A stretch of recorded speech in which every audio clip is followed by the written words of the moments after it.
Several years ago, we did a great show on growing roses in the Northland with Joe Bergeson. As we were leaving that filming, Joe told us that if he ever wanted to do a show on annuals to let him know. Well, producer Mike and I got to thinking that we've done shows on perennials, trees, shrubs, and fruits, but not lately on annuals. So I called Joe and took him up on his offer to visit about his annuals and the beautiful display flowers at Bergeson Nursery. Thanks so much, Joe, for letting us come back. Oh, you're welcome. Thank you for coming back. Please tell me about the background of Bergeson Nursery. Well, Bergeson Nursery was started by my grandma and grandpa, Melvin and Olga Bergeson, in 1937. When they moved back to Olga's parents' home place, which was actually right at the end of this sidewalk.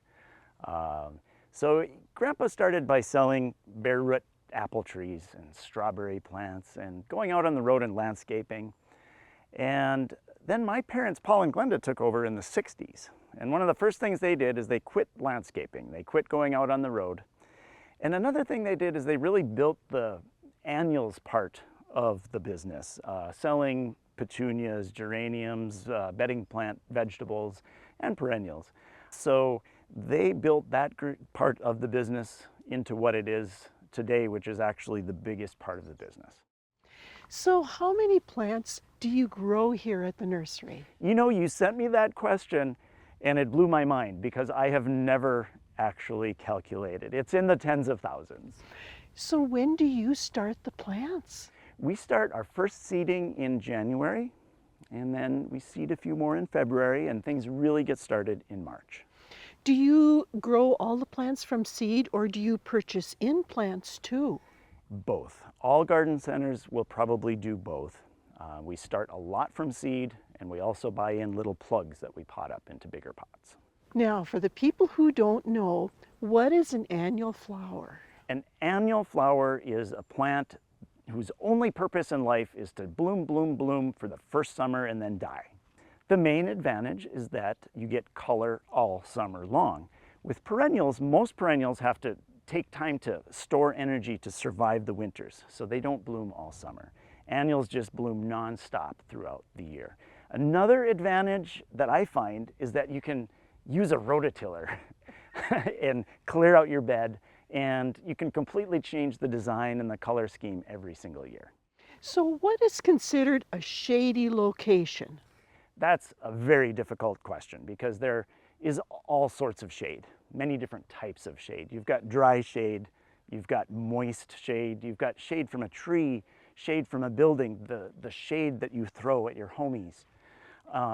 And sometimes all you can do to know whether a certain type of plant will thrive in your shady spot is to try it. So, what are some of your favorite plants to use in a shady area? The big three annuals for shade: impatiens, coleus, and begonias.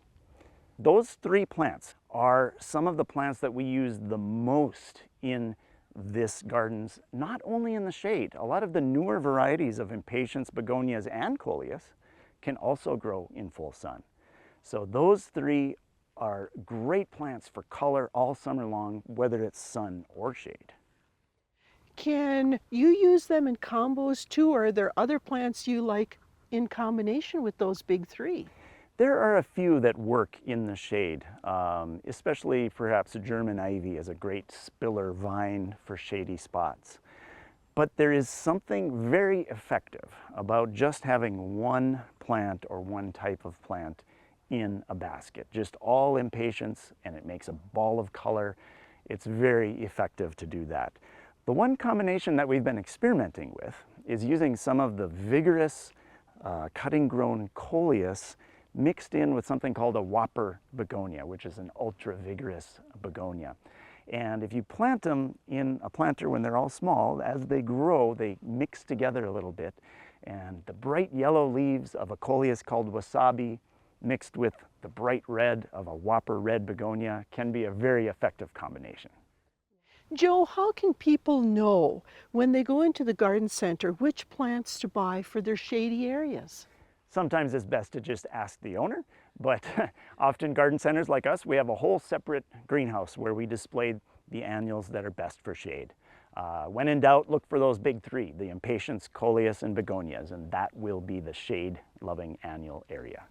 Can you rely on just the tags? The tags help, and in fact, a lot of times what it says on the tag will be fairly accurate.